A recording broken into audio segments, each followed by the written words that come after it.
kim verecek? Kim verecek uşaqlar? Kim verecek? Aşpaz. Aşpazı çağıran el çalan.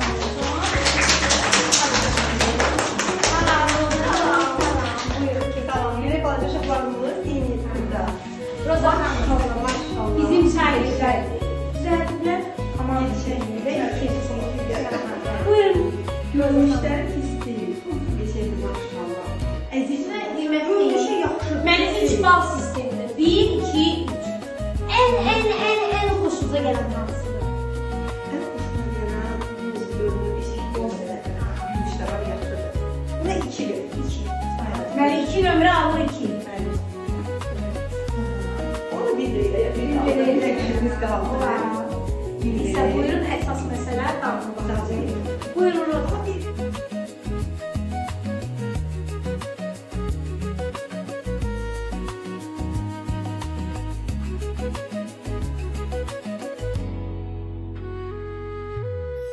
İki, bir ve üç. Bak üç. Çünkü daha tatlıdır. Bu süt daha çok gelir.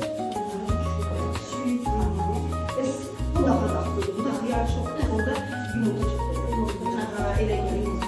İndi isə geçiyorum. Deməli, zəfər salatı 3 üstəgəl 1 4 edir.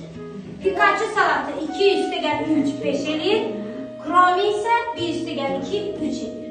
Deməli, birinci yeri tutur bizdə Pikachu.